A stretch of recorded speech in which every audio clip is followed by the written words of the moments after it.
The streets of London were filled with celebrating fans after England advanced to the quarterfinals Tuesday. Tolga Akmen, AFP. Getty Images. Wimbledon officials admit that they were caught off guard by FIFA's scheduling of the World Cup final, a decision that pits soccer's biggest game against the men's singles final on July 15. This has implications of increasing proportions because England could conceivably be playing in the championship in Moscow should the Three Lions win their quarterfinal against Sweden and their semifinal next week against the Russia-Croatia winner. The World Cup match is set to begin 2 hours after the men's tennis final begins, a decision that Mick Desmond, the All England club's commercial and media director, said Wednesday came after a dialogue between FIFA and tennis officials. Tennis fans gather on Murray Mound to watch Wimbledon. Matthew Lewis, Getty Images. We've always known it was going to be there, we knew 18 months ago, Desmond said.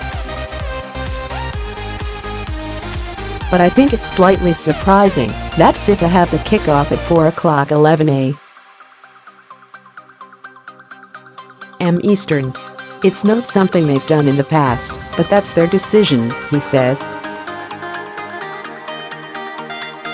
Our tournament final always starts at 2:09 a.m. Eastern, and we'll start at 2 o'clock. Venus Williams battles back again, advances to third round at Wimbledon. The average length of the men's final since 2002 is 2 hours, 45 minutes, via the Telegraph, which means there would be some significant overlap. Not that many people in England would likely be watching the tennis. Viewership of England's victory over Colombia on Tuesday peaked at 24.2 million during the penalty shootout, which was roughly 81% of the people watching TV in the UK, according to the Telegraph. Andy Murray's 2016 final drew 13.3 million viewers, and last year's final, featuring Roger Federer and Marin Cilic, drew a peak of only 6.4 million. The BBC has already adjusted its plans, saying that the men's final would appear on BBC One for 1 hour, then move to BBC Two for the first time in BBC history. The All England club does not plan to show the soccer match on its grounds, even if England is playing in the final. FIFA, of course, isn't budging either, saying that the match time decision was made more than 2 years ago based on the global broadcast market, and what a spokesman said was the feasibility for the fans in attendance and watching on TV.